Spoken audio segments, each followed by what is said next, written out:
This is Chimamanda Adichie, a Nigerian-American author who has been exposing the crime of the West, who have been exposing the atrocities the West has committed in Africa for so many years. She's doing this through the power of storytelling in her books. She has exposed a lot of things that people never knew about, and she has been dragging the West because of all these things. She said, "I am a person who believes in asking questions, in not conforming for the sake of conforming. I am deeply dissatisfied about so many things, about injustice, about the way the world works. And in some ways, my dissatisfaction drives my storytelling." In this video, Chimamanda Adichie in Germany exposed before the audience of the West everything that they have committed against the Africans and the way the Westerners tell the story that does not suit what they have committed. Take your time and listen to this video to the end.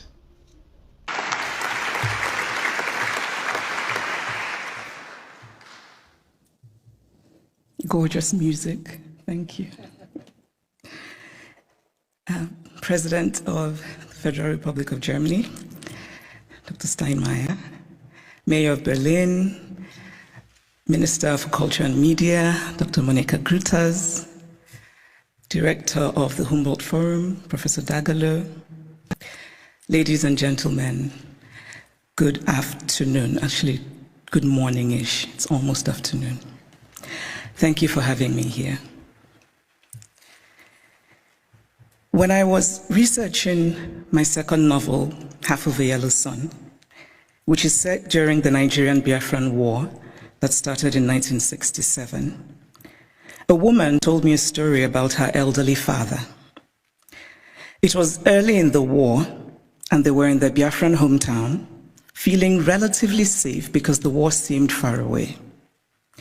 Then suddenly they heard the loud, terrifying sounds of bombing very close to them, and they knew that they had only minutes to leave their home and run into the interior for safety before the Nigerian soldiers arrived. The elderly father was a wealthy man, but the only thing he rushed to take with him was his Ikinga, a piece of wood, a beautifully carved piece of wood. But it wasn't just a piece of wood. It was also the repository of spiritual meaning. The Ikinga represented his chi, his personal spirit, as well as his ancestors, his guardian angels.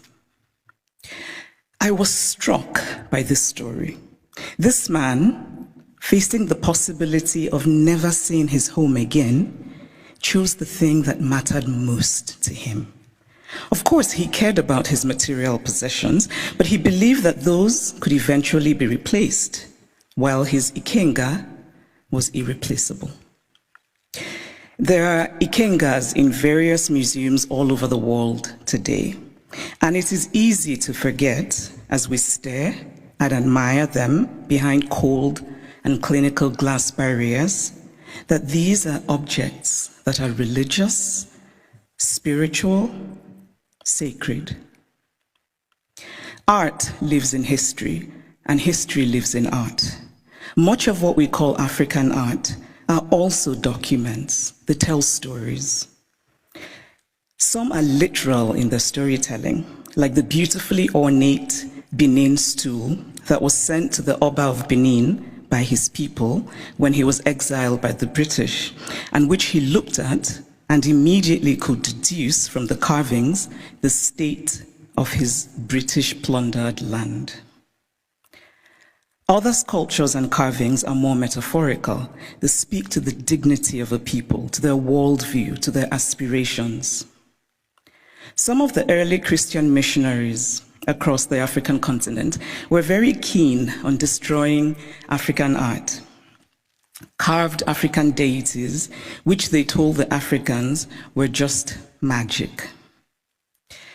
I cannot help but wryly wonder what could be more magical than the story of a man who dies and then magically rises again, a man who also manages to magically give his body as bread. And I say this, by the way, as a newly returned Roman Catholic.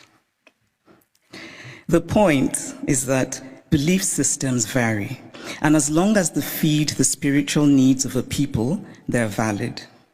We cannot be dismissive of a belief system merely because it is unfamiliar to us, just as we cannot be dismissive of a history because we are uncomfortable with it.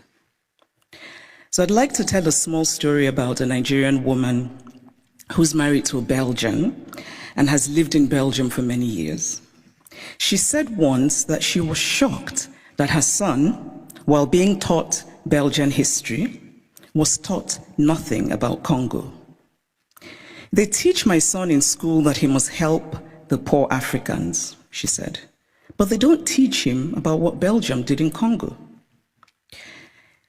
Now, if her son does not learn that the modern Congo state began 100 years ago as the personal property of a brutal Belgian king who was desperate to get wealthy from ivory and rubber, if her son does not learn that the hands of Congolese people were chopped off with rusty axes for not producing enough resources to meet a task, because we collectively acknowledge that it is so. It is not that Europe has denied its colonial history. That would be too crude. It is instead that Europe has developed a way of telling the story of its colonial history that ultimately seeks to erase that history. The former French Prime Minister, Nicolas Sarkozy, gave a now infamous speech in Senegal in which he said, "I have not come to deny mistakes or crimes. Mistakes were made and crimes committed. But no one can ask of the generations of today to expiate this crime perpetrated by past generations." This is central to the story that Europe tells itself about its colonial history. It is a story that basically says, yes, colonialism happened, but. And whatever comes after the but is the focus of the story. What the focus on the but does is that it absolves. It frees Europe of responsibility, of a significant and traceable connection to the African present, and it allows Europe the glow of charity. But the truth is that the past does not merely tell us what happened yesterday, it also illuminates what happens today. If we acknowledge that present-day Europe is shaped by the Renaissance of 600 years ago, by the Enlightenment of 300 years ago, then surely we cannot say that what happened merely 100 years ago in Africa no longer matters. It matters. We are gathered today in this reconstructed palace, a beautiful place, but also a place that represents Germany's nostalgia for imperial times. When Kaiser William II lived here, German troops were killing children, women, and men in Southwest Africa. This building says that German history matters, even in a romanticized form. The history of Africa and Asia and Latin America must matter as well. We cannot pick and choose which histories and which points of view still matter, because to do this would be an ugly exercise of brute power. And speaking of power, here's a headline I just read in a German publication. The headline says, "Where do Africa's treasures belong?" Now imagine this headline differently. Imagine if it said, "Where do Germany's treasures belong?" It would be a redundant question, because of course, Germany's treasures belong in Germany. But the question would never even be asked because there would be no circumstance in which it would be, because of power. And so it seems to me that what we are fundamentally grappling with in this space, in all of these questions about the Humboldt Forum, is power.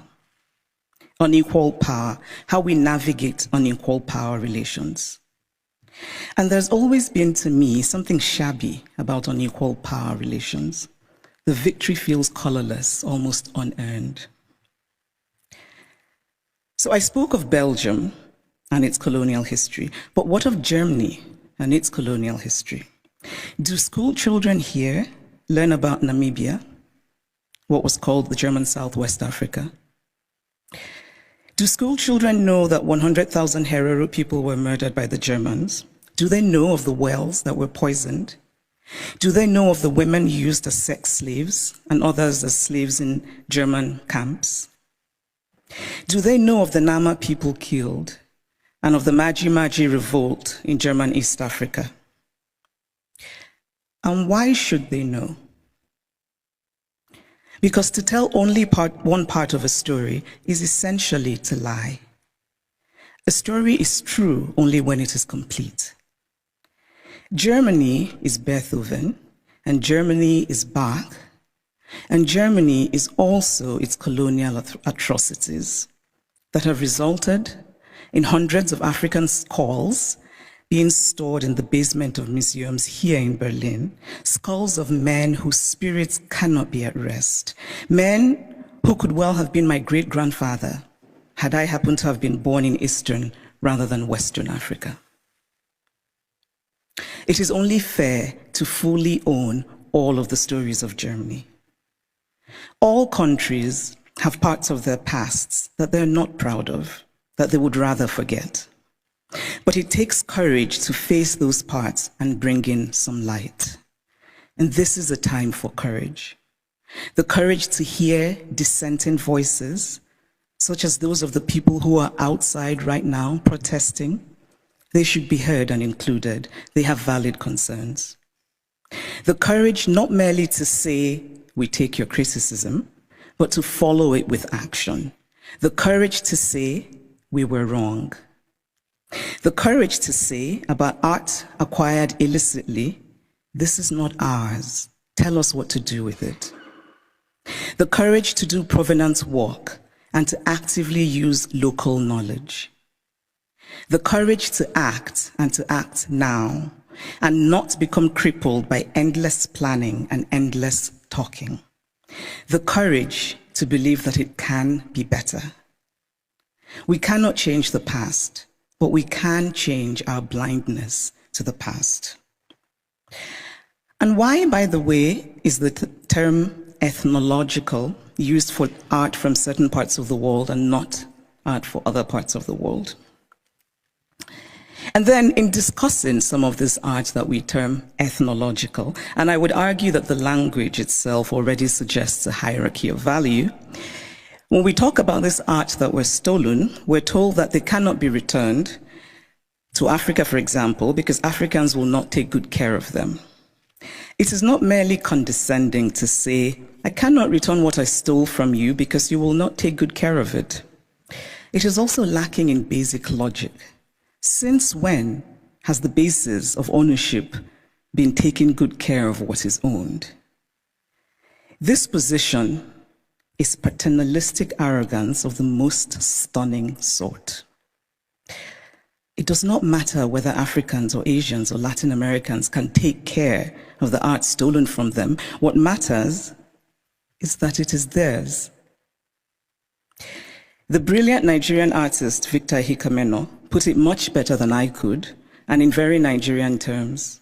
He says, if I come and steal your wrapper, and I say I won't give you back your wrapper because you will not tie it properly around your waist, or you will not wash it well, and so the colors will fade, or this or that, all are irrelevant. The wrapper is mine, and I can do with it what I will. Give me back my wrapper because it is mine.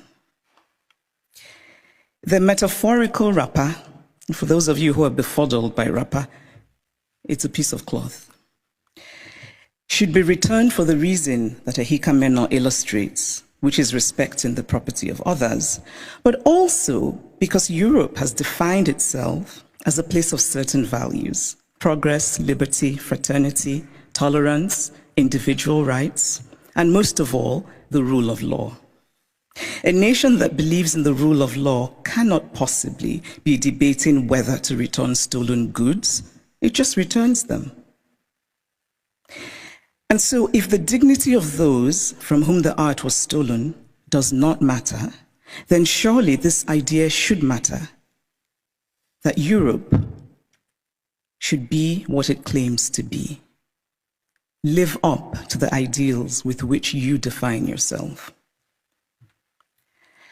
I should pause here and note that sometimes these conversations run the risk of sounding like empty moralizing, or like asking for the impossible or the unrealistic, or insisting on an unattainable purity and perfection. Obviously, I don't think everything should be sent back to the countries from which they came. Not everything was stolen. But those things that are sacred, those things for whom people were killed, those things that have in them the stains of innocent blood, should be returned. Obviously, we do not have all the information. There are facts lost in unrecorded history, but we can draw reasonable conclusions based on information that we do have.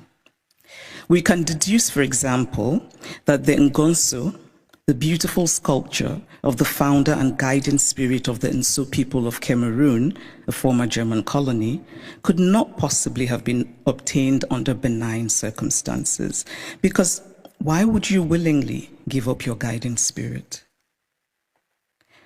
It is also important to remember that not all wounds are visible. Some wounds we carry in our hearts, inherited from our parents, passed on to our children. But this discourse is, of course, not just about the Humboldt Forum. It is about museums all over Europe, in France, in the Vatican, in Britain.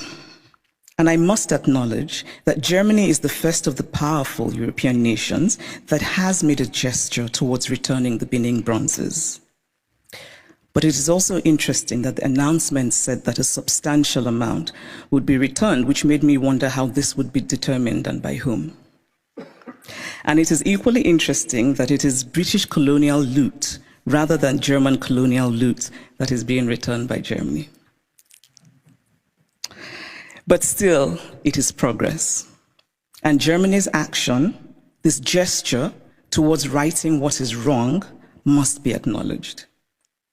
My acknowledgement of it is not to say that the work is done, but that the work has started, and that perhaps a place like the British Museum, and I know that Neil is here, which owns the majority of the Benin bronzes, might perhaps be inspired by the German decision, and that hopefully the British Museum will rethink and that hopefully the British Museum will rethink its policy of retain and explain, which is unacceptable.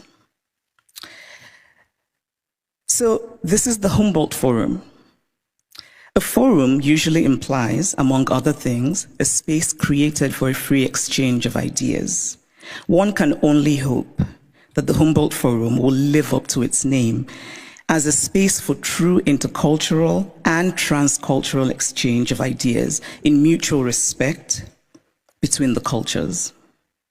But this rhetoric, free exchange of ideas, must be practical. And by that, I mean such things as travel visas.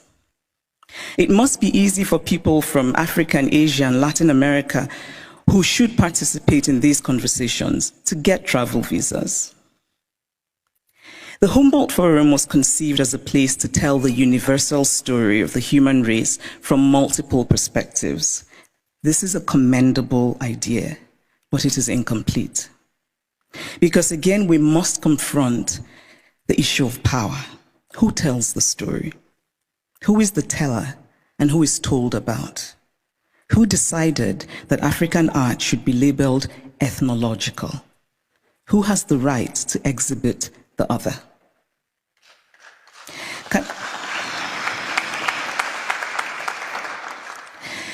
Can the Humboldt Forum be an opportunity? Can it become, among other things, a project of remembering, solemn, honest, mutual, and respectful? In conclusion, I want to say that I believe very much in dialogue. And I really believe that we can recreate the world by acting more courageously. To act with courage is to have concrete hope in a better future.